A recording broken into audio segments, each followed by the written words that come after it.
This acrobat motorcyclist returns to the city after spending 1 year away performing in a circus, and is surprised to discover that he has a newborn son with his ex, and to try to win her back and give his son a home, he goes into crime and starts robbing banks. What's up, Mr. Caveman here? And today I will summarize the movie The Place Where Everything Ends, a crime and drama film released in 2012. So go subscribe and leave a like, and now let's get to the video. Maybe this ending will make you cry. Luke is a lonely guy who makes a living performing in a circus. He is one of 3 bikers on the Globe of Death, which is one of the most dangerous attractions there. After the end of another show, Luke is signing autographs for some children, and Ramona, a young woman he has hung out with a few times, approaches and asks for a ride home. When they arrive at the place, Luke asks if he can come in, but Romina thinks it's better for the two of them to stay away since she can only see him in a specific month of the year, because the circus constantly changes locations. Respecting her decision, the guy leaves but decides to return the following night, because these are his last hours in the city, and that's why he wants to say goodbye to her. However, Melina, who is the young woman's mother, appears and says that her daughter is working. Curious about this baby, the guy asks who he is, and the woman reveals that the little boy's name is Jason, and that he is Luke's son who was born when the guy was away from the city. Somewhat emotional and surprised, the guy picks up the baby without saying another word, after which he drives to the diner where Romina works and asks her why she hid the boy from him.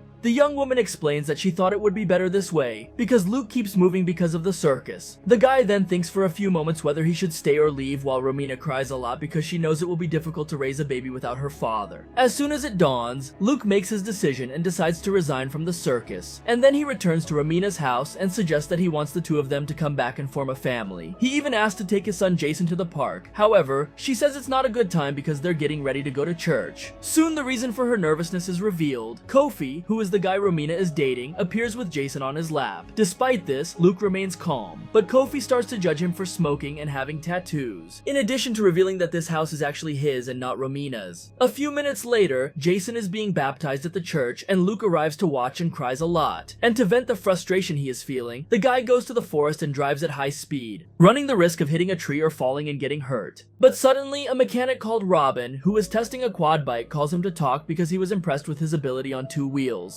Robin then gives Luke a ride and decides to help him when he discovers that he is unemployed and has nowhere to go. Upon arriving at his workshop, the guy offers him a job as his assistant but explains that he is unable to pay even a minimum wage. In addition, the guy also says that Luke can sleep in his trailer, which is not a 5-star hotel, but that becomes one for those who have nowhere to stay. As the days go by, he visits Kofi's house, and without being able to do anything, he has to look from the window at another man taking care of his son. Because of this, Luke realizes that he has to earn more money to get a house and thus be able to see his son again. In the forest, he thanks the guy for his help, but explains that he needs to get a job that pays more. Robin then says that Luke can rob a bank since with his motorcycle skills he could easily escape from the place. Initially, he thinks the guy is just joking until Robin reveals that he has robbed 4 banks in the past and that he had to stop because he was afraid of being arrested or killed. But this proposal ends up making Luke angry, and he tells the guy to fuck off. At night, he returns to the cafeteria and tells Romina that he wants to take care of her and the baby, but the young woman asks how Luke will do that since he doesn't have a house or a car. He even tries to convince her by explaining that he will find a way, but Romina leaves him talking alone. After that, the guy returns to the forest and decides that he will rob a bank. He takes Robin's pistol despite the guy saying that he doesn't like violence, and that he robbed those 4 banks without using weapons but only with his intelligence. Without wasting time, they start planning the robbery. Robin gives several tips such as choosing the oldest attendant because she is generally the most vulnerable, while Luke paints his motorcycle black so he won't be recognized. When it dawns, he arrives at the bank and uses a rock to leave the door open and thus facilitate his escape. And then Luke announces the robbery and pretends to be a violent guy so that the employees get scared and give him the money without thinking straight. He then gets on his motorcycle and drives to Robin to hide her inside a truck. As expected, the police are called and the squad cars arrive, but they manage to flee the scene without being caught. Robin is happy to see the amount they managed to steal, but Luke vomits out of nervousness, showing that he didn't intend to hurt anyone. And well, at least the guy didn't go out to buy cigarettes and never came back, and apart from the fact that Luke and Romina didn't protect themselves when relaxing, his biggest mistake was being too immediate. Since in a country full of opportunities like the United States, it wouldn't take long for him to find a job that paid him a good amount, especially considering that Luke is a skilled biker. But unfortunately, like most people who get into crime, he just wants to get a lot of money quickly and easily. Later, the guy invites Romina to go to the trailer and she accepts. The two even end up sleeping together, and he asks several questions about his son, such as the boy's favorite foods and whether Jason has ever tried ice cream. When a new day begins, the 3 get together as a family and Luke gives his son ice cream to try. They have a lot of fun and ask the store employee to take a photo to record this moment. Romina even gets emotional, showing that deep down she still likes Luke. Over time, the guy carries out more robberies using the same strategy as the first time. With the stolen money, he buys a crib for his son and enters the house to leave the furniture assembled. However, Kofi arrives from the market with Romina and is irritated to see that the guy entered his house without asking permission. Then he asks him to leave several times, but Luke refuses because he wants to finish assembling the crib. Kofi then becomes aggressive and throws an object at the guy, who quickly retaliates by hitting him with a tool, as a result of which Kofi starts to bleed a lot and Romina is against Luke.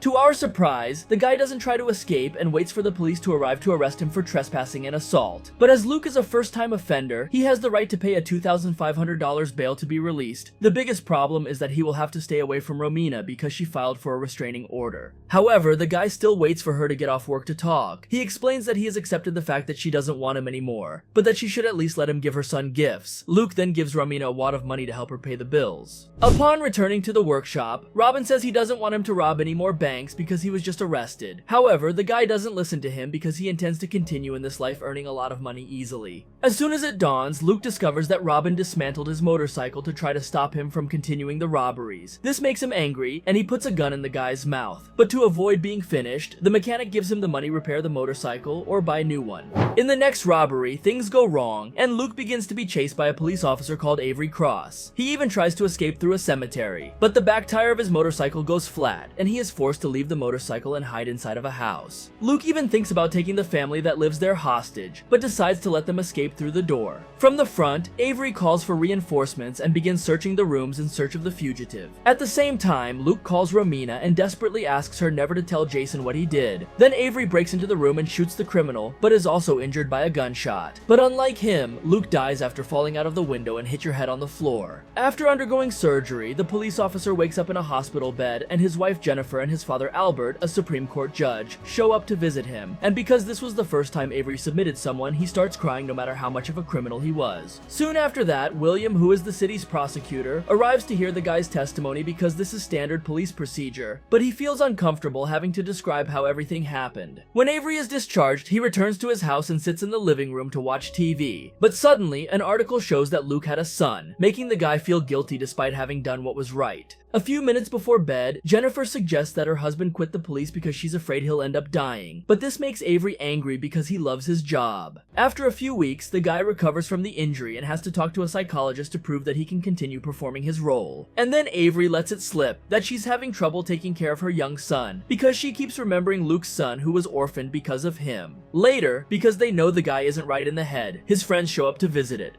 During lunch, DeLuca comments that in 22 years of service, he has only had to pull the trigger on 3 occasions, while Avery, in just 6 months of service, has already done it once. After finishing eating, the three take the guy to Romina's house and go inside explaining that they need to search the place for evidence because Luke may have given her the stolen money. While DeLuca talks to the woman, Scott goes upstairs to look for the money and asks Avery to hold Jason in her lap so he can look under the crib. Scott then finds the bag with the money, but instead of incriminating Romina, they decide to turn a blind eye because they intend to stay with the money. Upon returning to the car, the three decide that Avery should keep most of the money to reward him for his heroic attitude. As soon as he gets home, the guy hides the money in the garage, but his wife Jennifer watches him from afar. The most curious thing about this is that Avery even receives a Medal of Honor for merit since he has just become a corrupt police officer, and in a conversation with his father, the guy opens up and says that he is tired of receiving so much attention and flattery. And guys, before Luke died, he must have learned an important lesson that every man should know. If you have the option of calling an assembler, call without even thinking twice. No matter how small the piece of furniture may seem, it still takes a lot of work to assemble and prevents headaches. It's like that episode in My Wife and Kids, where Michael buys a toy for his daughter, but he puts it together wrong because he underestimated the difficulty. Junior even manages to put it together in the end, but gets his head stuck in the device. And when he finally returns to work, Avery is received with great affection by his colleagues, but he has to leave them aside because he has to go talk with Police Chief Wierdzbowski. Arriving at the boss's office, Wirt says that the guy has two options. He can go back to the streets now or wait a little longer and work inside the police station using the computer and dealing with some paperwork. But taking advantage of everything that happened, Avery tries to convince his boss to give him a promotion, and obviously the guy refuses because he is new to the corporation. That being said, Weirds puts him in charge of the room where all the evidence is kept. Crimes registered at the police station. Soon Scott appears and calls the guy to talk, explaining that he and DeLuca were selling substances with the help of a young woman, and now that she has been arrested, they need to get rid of the evidence that is in the room that Avery was responsible for taking care of. Upon returning to the police station, the guy enters the evidence room and takes the young woman's backpack. But when he looks inside, he finds the photo she had taken of Luke with his son. Feeling guilty, Avery drives to the diner and tries to return the money he stole. But Romina starts crying and doesn't accept the money. Still trying to redeem himself, the guy takes the money to his boss and explains that Scott and DeLuca have the rest. But surprisingly, Weirs refuses to take it because he's also corrupt, and therefore would be screwed if they opened a case to investigate the entire department. Avery then puts the money in the young woman's backpack, and upon leaving the police station, she realizes that Weirs is secretly talking to DeLuca. On the way home, the guy is stopped by DeLuca, who asks him to follow him by car. After a few minutes of travel, the two arrive in an abandoned forest, and Avery takes his pistol and prepares for the worst. But at the end of After All, he just runs away from the place. After that, the guy goes to his father's house to explain what is happening and ask for advice. And after thinking for a while, the two come up with a plan to get him out of this. Fast forward to the next day, Avery reunites with Scott and agrees to help him steal the evidence from the evidence room. But upon returning, we discovered that the guy was only pretending to record the entire conversation. And then he meets with William and proposes a deal in exchange for the recorder. Avery demands total immunity to avoid being incriminated in this case, in addition to a promotion to become an assistant prosecutor. Initially, William refuses because he finds all these demands absurd. But when Avery threatens to release the information to the media, William is left with no choice and closes the deal. A few days later, Scott and DeLuca are sent to prison on charges of trafficking, gang involvement, and corruption. As soon as the news spreads, Avery appears again on television as being responsible for putting these corrupt police officers in jail, and adding this to what happened before, his popularity increases significantly. 15 years later, we move to a cemetery where several men are carrying a coffin. But don't worry, Avery didn't die. But his father, who was already an old man, the guy then gives a speech in honor of his old man. And after the ceremony ends, Jennifer approaches to talk to him. At this point, we discover that the two have divorced, and Jennifer wants AJ, their son, to move in with Avery so she has a father figure to look up to. However, the guy refuses the request because he is traveling a lot to try to collect as many votes as possible for his candidacy for Attorney General of the Republic. The next day, AJ starts another school year at a new school, and by coincidence or perhaps not, he sits at the same table as Luke's son, and the two quickly end up becoming friends. After lunchtime is over, they decide to skip class to smoke some fern, and when they talk about life, Jason says that his father died in a car accident, and that his stepfather raised him. At night, AJ, who has a privileged financial situation, decides to buy $500 worth of candy, and I'm not talking about the yogurt ones that cost 10 cents each. Unfortunately for them, a police car arrives and the two are arrested. Upon discovering what happened, Avery runs to the police station and is surprised to see that Luke's son is involved. He then enters the room where AJ is and says that he knows that the boy moved to that school on purpose just to become friends with Jason, and thus attract your attention. With no choice, Avery goes back on his decision and allows AJ to come live with him as long as he stays far away from that young man. As this whole situation unfolds, Jason spends a few days in prison until he is tried, and if it weren't for Avery who pulled some strings to help him, the young man would have faced 5 to 10 years in prison, but luckily he received a second chance and you can go home. And it's interesting to see how a father figure really makes a difference in a person's development. First, talking about AJ, his father is alive, but despite that, he doesn't pay attention to him because he's too busy taking care of his career in politics. If Luke were alive, he would definitely pay attention to Jason, but unfortunately, he followed the path of crime and suffered the consequences of that. Luke prioritized money, thinking it was the only thing that mattered, when in fact Jason would be much happier just being by his side of him, regardless of their financial condition. Romina is also to blame for everything that happened, since she didn't let Luke see her son because she wanted to be with Kofi, who had a better condition. And if the idea was to stay with a guy just out of interest, she shouldn't have slept with Luke, who he was a circus performer. Moving on to the next day, AJ disobeys his father and goes to talk to the young man, bragging about the fact that he only spent a few minutes at the police station. But as if that wasn't already stupid enough, he even makes a racist joke about Kofi having a different skin color than Jason's. And obviously, the young man gets angry and the two almost fight, and when night comes because of that joke, he decides to ask what his father's name is, but Romina gets up from the table because she doesn't want to bring up that subject. After that, Kofi decides to talk to the young man about this subject and says that he is his real father, because he was always by his side and always loved him. But anyway, the guy reveals Luke's full name, and the young man runs home to search about it on the internet.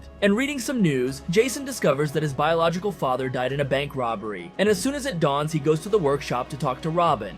Upon realizing that this is Luke's son, the guy is happy and treats him with great affection, giving him glasses that belong to his father, and also showing a photo of Luke that appeared in an old newspaper. The young man even asks who the police officer is in the image who eliminated his father, but Robin decides not to tell him because he doesn't want him to try to get revenge or anything like that. Later at school, AJ approaches the young man to apologize and the two shake hands. He then asks Jason to get some stops for his party that will take place tonight. When it gets dark, the young man enters a pharmacy and waits for the pharmacist to get distracted so he can pass by the counter and steal a medicine with hallucinogenic effects. But when it's time to escape, the plan goes wrong and the young man begins to be chased by the pharmacist. But because he is by bicycle, he manages to escape. Arriving at the party, Jason gives the medicine to AJ and also takes one of the pills. And to make things even worse, he mixes it with alcohol. Soon the hallucinogenic effect hits hard, and Jason makes out with a random girl at the party. But on the way to his room, he sees a painting of Avery and recognizes the guy as the police officer in the photo who eliminated his father. Because of this, the young man gives up on relaxing with the girl and goes out to the party looking for AJ. When the two come face to face, Jason asks him why he didn't tell him the truth, and the two end up attacking each other. But because he is much stronger and athletic, AJ gives the young man a bad beating who ends up in the ICU. A few days later, he wakes up and calls his mother a liar, placing all the blame on her. Fortunately, the young man is discharged, and Romina prepares the car to take him home, but Jason ends up running away and goes to a car salesman's house to ask for a gun.